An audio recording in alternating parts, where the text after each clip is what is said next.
Oui, quand il écrivait, il aimait bien prendre des spies, etc. Ça lui servait en tout cas, effectivement. Il aimait rester éveillé. Oui, oui, ça là-dessus, il était bien, bien. Il a pris beaucoup de médicaments, oui, oui, tout à fait. Trop. J'en prendrais pas autant, moi, en fait, clairement. Donc voilà, il a une sorte de, je sais pas, c'est un AVC. Il va rester dans le coma pendant 3 semaines à peu près. En fait, donc c'est fin février, et puis il va s'effondrer. Il verra pas Blade Runner au cinéma. Alors il a vu une pré-version, une première version. Donc il avait vu des rushs qui n'avaient pas beaucoup plu, et puis après une version un peu plus aboutie, où il est un peu fasciné, notamment par Rachel. C'est un peu la fille aux cheveux noirs, une sorte de personnage qui est souvent dans ses livres, une femme un peu mystérieuse comme ça, les cheveux noirs, qui est un peu aussi l'écho de sa sœur en fait, parce qu'il y a aussi ce côté qui est qu'il a eu une sœur jumelle qui est morte au bout de quelques semaines, en fait, hein, qui s'appelle Jane, donc, et qui hante aussi ses livres en fait, la logique de la sœur jumelle. Donc voilà, et Mais donc ça, oui, tu oui. dirais que c'est vrai ou c'est une construction a posteriori? Jane en fait, Ouais. non, je crois que c'est vrai pour le coup. Je pense que c'est, il y a un trait. Parce que cette femme aux cheveux noirs qui est récurrente, elle campe pas la figure de l'absence ou de la sœur. C'est la femme fatale en général. Alors il y a ça aussi, mais il y a un peu les deux en fait. Alors donc c'est très paradoxal parce qu'en fait ces personnages féminins, alors c'est Ursula K. Le Guin qui lui reprochait en fait qu'elle vécu aussi dans les mêmes coins, mais qu'ils se connaissaient sans sans se rencontrer beaucoup, ou quasiment pas du tout en fait, hein, c'est par côté épistolier, Mhm. qui lui disait qu'il me disait, mais j'en ai marre que tu fasses des femmes qui manquent d'épaisseur. Mhm. Et dans la transmigration de Timothy Archer, là, il fait une femme qui est géniale, en fait. Il est évident qu'il en a fait plein de choses très différentes, en fait, et que les personnages féminins chez lui sont bien souvent un mariage de fascination pour cette sœur qu'il n'a jamais eue, et aussi, notamment, sa femme Anne, en fait, est très présente comme étant la femme tortionnaire, en quelque sorte, hein, la femme fatale, magnifique, mais qui a des problèmes, qui elle-même a des problèmes d'ailleurs, souvent de névrose, hein, ou de schizophrénie. Hein. Il y a aussi des problèmes de schizophrénie, donc de personnages du bal des schizos, par exemple, hein, je crois que c'est les pattes, en fait, ou dans Ubik, des personnages comme ça qui sont des schizophrènes, ou vraiment des femmes qui sont un peu. Voilà, il y en a partout, il y a en attendant l'année dernière aussi, en fait, hein, c'est la femme du docteur Sweetsand qui, euh, qui est complètement malade en fait, mais dans tous les sens du terme en fait, tortionnaire, malade, violente, voilà. Donc il y a ces personnages, on va dire, de femmes un peu fatales, mal embouchées, perverses, qui est une chose. Et puis il y a aussi cette fille en fait, aux cheveux noirs, qui est l'ombre plus ou moins forte de sa sœur, en fait, parfois qui est très peu présente. Des fois, les deux personnages se mêlent. Donc c'est compliqué, voilà, c'est compliqué. Mais c'est vrai que ça l'a marqué, c'est évident. D'ailleurs, l'inverse il y a un exemple très fort, on va dire, par rapport à sa sœur. Et c'est un exemple connu, en fait, parce que c'est Total Recall aussi, hein, il l'a mis en scène, en fait, d'une certaine manière. C'est dans Docteur Blood Money, en fait. C'est-à-dire un personnage d'une fille donc, qui a dans son ventre encore son frère, qui n'est jamais né, en fait. Et donc c'est l'inverse en fait, hein, Mhm. ce serait lui, si c'était lui, on aurait dit c'est le garçon et la sœur est dans le ventre et communique ce personnage, donc ce frère, on va dire invisible, il donne le sentiment que la fille est folle. Il est dans deux mondes, il est un intermédiaire entre le monde des morts avec lequel il communique et puis le monde des vivants, Mhm. entre les deux.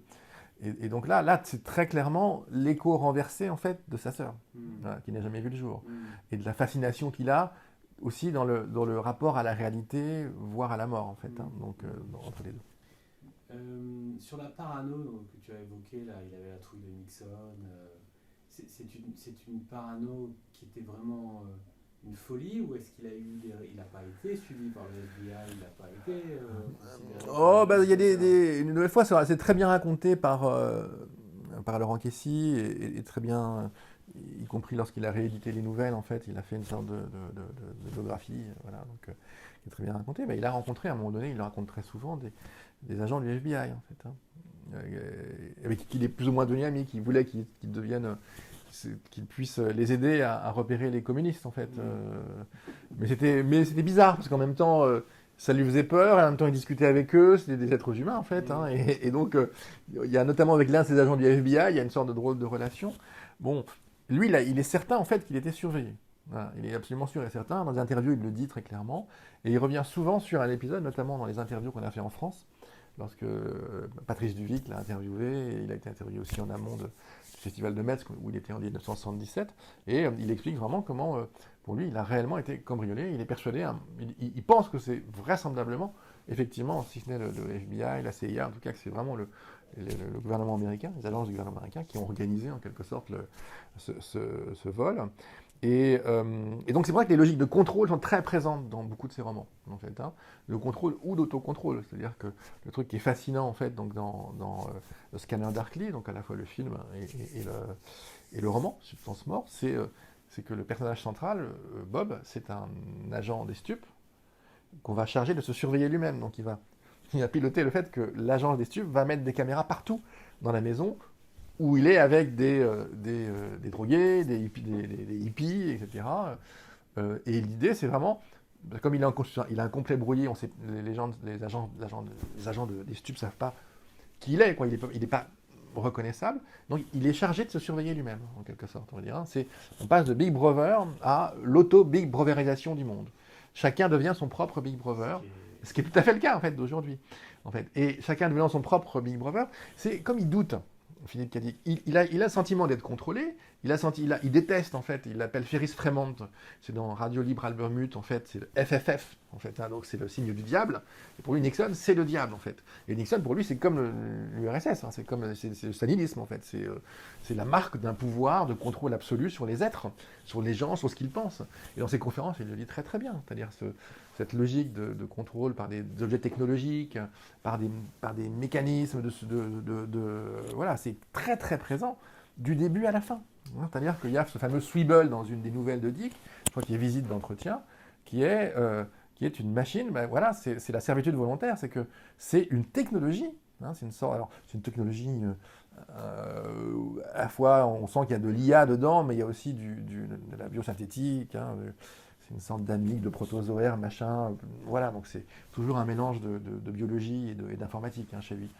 Mais c'est un objet technologique, hein, qui est le Sweeble, donc, qui est dans l'une de ses nouvelles, donc, c'est-à-dire dès les années 50.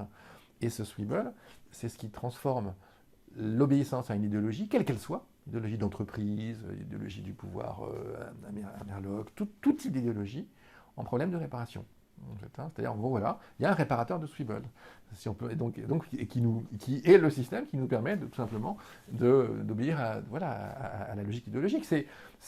Moi, ce que je trouve assez génial d'ailleurs dans ce système, c'est que le Sweeble, c'est la métaphore du pass sanitaire, d'une certaine manière. C'est la métaphore, ils ont d'ailleurs le gouvernement, qu'on pense que c'est bien ou pas bien, je veux dire, hein, c'est la métaphore d'une logique de contrôle qui devient de plus en plus prégnante, de plus en plus puissante. Et on a bien vu d'ailleurs que si ça avait été jouable juridiquement, ça serait passé par l'application Tous Anti-Covid, en fait, hein, Tous Anti-Covid, qui avait un nom avant qui était Stop Covid. Voilà. C'est Tous Anti-Covid qui est devenu Stop Covid, je crois, un truc comme ça. Ouais, je sais pas. L'un des deux. Mais en tout cas, c'est l'application, en fait, donc, dans cette question-là. Et on voit bien d'ailleurs qu'au début, ils voulaient que tout passe par le numérique. Hein, et quand on voit d'ailleurs la logique des drones et tout ça dans la loi sécurité globale, ouais, c'est toujours pareil. C'est sa parano, son obsession du contrôle. Comme il doute en permanence, il met plein d'hypothèses, et donc ça tombe juste par la force des choses, puisque c'est cette métaphore du contrôle qu'on peut, nous, relier à notre présent, tout simplement. Mais il avait vraiment ce sentiment-là. Simplement, ce qui fait d'ailleurs le sel de ses textes, ou même de ses interviews, ou de ses conférences, c'est qu'il change sans cesse d'hypothèse, en fait. Il n'est jamais sûr et certain de cette force de contrôle, par exemple. Quelle est-elle ? Même si, en majorité, c'est celle de Nixon et les agences gouvernementales américaines.